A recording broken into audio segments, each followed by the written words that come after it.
Hey, what's up? Todd here, and today I'm going to teach you the #1 secret to game that can allow nerdy, dorky guys to get laid more and with hotter girls than even the coolest guys you've ever seen. That sounds crazy, I know, but listen up, I'm going to teach you exactly how to do that. Okay, you see, I've been in the pickup community for 15 years, and in those 15 years, I've seen lots and lots of cool guys, rich guys, buff guys, well-educated guys get absolutely nothing or very, very little in terms of their results with girls. And I've seen some dorky, ugly, unkempt, smelly guys get insane results with girls. And here's the big secret. You've been told over and over again by the pickup community in general over the last, 10 years or so probably, that in order to get girls, it's all about improving yourself. It's all about being a cool person and just like self-amusing and radiating good vibes, and the girls will latch onto it. And that works to a point. It works to a point, but it only works so much. For example, in my high school, the guy who I was in awe of in my high school, who I thought slept with like the hottest girls and did so well, he probably slept with maybe 8 girls over the course of his high school experience, right? Something like that. And I thought, oh my God, it's great. I mean, they were hot girls and everything, but 8 girls in 4 years. I've slept with 22 girls in a month before, okay? There's a big difference between 8 in 4 years and 22 in a month. That's tremendous. And the thing is this, game is a skill. It's not just about being a cool guy. Being a cool guy is a start, it helps. It's not actually even necessary, but it does help, but it's not enough in and of itself. Game is a skill. There was a time when I heard pickup artist, I was proud. I was proud to hear that label because what I focused on was the term artist. I was an artist. I was doing something special. And I had this advantage, this secret skill that nobody else had. Now when I hear pickup artist, the emphasis is on pickup as this downgrade, like, oh, you're doing pickup. So awful, so manipulative, so fucking weird. Well, here's the thing. That manipulation, what it really basically is giving the girl a great experience and giving the girl an actual opportunity to see you and recognize your value. So what I'm going to teach you right now is the #1 first skill you must have in order to start the process of pickup. To start pickup intentionally, not just accidentally putting out a good vibe and hoping a girl latches onto it, but to pragmatically, step by step, methodically get a result with a girl. And this first step is what I call lighting the fire. Okay? Lighting the fire means you must be an instigator when you go in. If you go in and you just self-amuse and talk about whatever is good to you, whatever you feel like, whatever makes you happy, that's better than getting into her world and getting into her frame, but it's not enough. It's not making you relevant to her. It's not putting her in her head. It's not triggering intense emotions in her. It's maybe amusing. And you're just kind of hoping that you'll end up in a good enough conversation and hoping that you'll find some commonality, hoping it'll continue, and if it does, who knows? I don't want to be hoping. When I go talk to a girl, when I see that that girl that's like the hottest girl I've seen all week, and I get one shot with the hottest girl I've seen all week, I don't want to sit and hope. I want to make something happen. And what you need to do is, like I said, light the fire, get on her radar. You need to go in and you need to instigate with her. So what I want to do now is I want to show you some practical examples of what this looks like when it's done wrong and then how I do it right. The examples I'm going to give you come directly from what I've seen students do over and over and over again. So the first example is the guy who shows no intent at all, who never instigates, never gets on the girl's radar. So maybe say he walks up to a girl at a bar and goes, "Hey, what are you drinking?" "Oh, okay.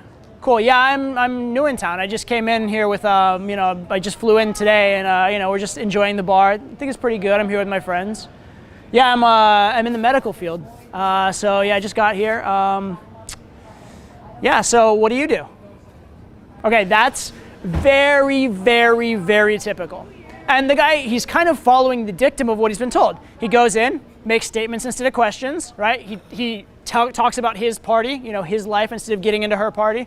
He's not doing anything like conversationally awful, but he's just not being relevant, right? What's the point?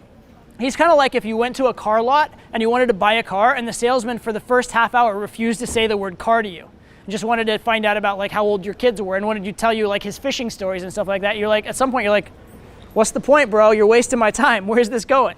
Right? There's nothing coming out of it. And you could do that for 5 minutes, an hour, 10 hours if the girl would put up with it, and you would never get anywhere. And I see this so often from guys. And I think it's because, look, guys are afraid at first to approach.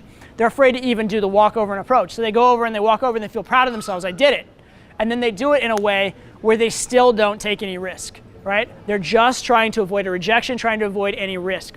And what will happen is 100% of the time, it will end in nothing. but at least there will be no strong moment when the girl goes, fuck off, or you're an asshole, or I hate you. So they avoid the bad emotion of rejection, right? It's basically a way of approaching without actually taking on any of the emotional burden of doing an approach. Okay, so that's number one way guys do it wrong, and I see this so often. It's maybe one of the most common approaches I see over and over again. On the flip side, a lot of guys they've learned that they need to be polarizing, they've learned kind of what a neg is, and they think what they need to do is they need to go in and be insulting. And so they'll go in with just like blatant, bold-faced insults and think that that's game. They'll be like, hey, you know those shoes and that dress don't go together, right? Or they'll be like, you're not really that hot, you know. Right? Something like that, which is clearly reactive, clearly like looking for a response, and it's also a bold-faced insult. It's a clear attempt to be cruel and get a reaction, and that'll never work. Because what that's doing, it is instigating, it is like challenging someone in a way, but you're challenging them in such a way that you make it very clear that you're incompetent, right? It's like the equivalent to like, you know, you challenge someone to a fight by like running up from 10 feet away and throwing like a haymaker at them. Yeah, you challenge them to a fight, but it's just like it can't even be taken seriously. They just duck and laugh at you. Okay, it's just such a bad game. The point of what you're doing when you instigate, it's not to try and like knock it out of the park. It's not to hit the home run. It's just to get them on the playing field with you, right? If you try and swing for the home run, you're going to just strike out every single time. So here's an example of how to do it a little more right. Messiah, you're just sitting in the cockiest manner that I've ever seen anyone sit in my entire life. The cockiest? Why? Hey. You are way too fast for me normally on that thing, but I have to meet you. Hi, I'm Todd. Nice to meet you. Hi.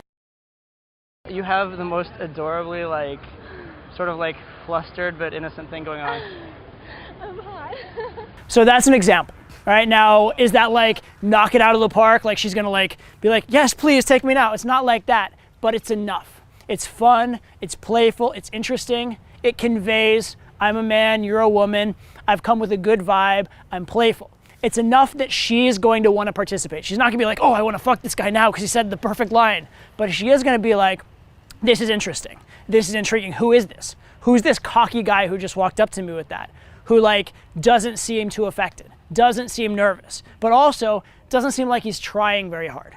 Okay, that's what you want to convey. You want to do enough to get on her radar, enough again to get her on the field of play, but you don't want to be trying to knock it out of the park. Because the problem with taking that big swing is it's clear you're taking the big swing. It's clear you have an agenda. It's clear you're trying very hard. And that automatically excludes you from being the type of cool guy that really deserves the hottest girls. So to just boil it down for you, you need to instigate. You need to light that match. If you don't do it, there's nothing. There will be no spark. On the other hand, you don't need a blowtorch. All right, you don't need to just blow her out of the water and burn the entire thing to the ground with your first sentence.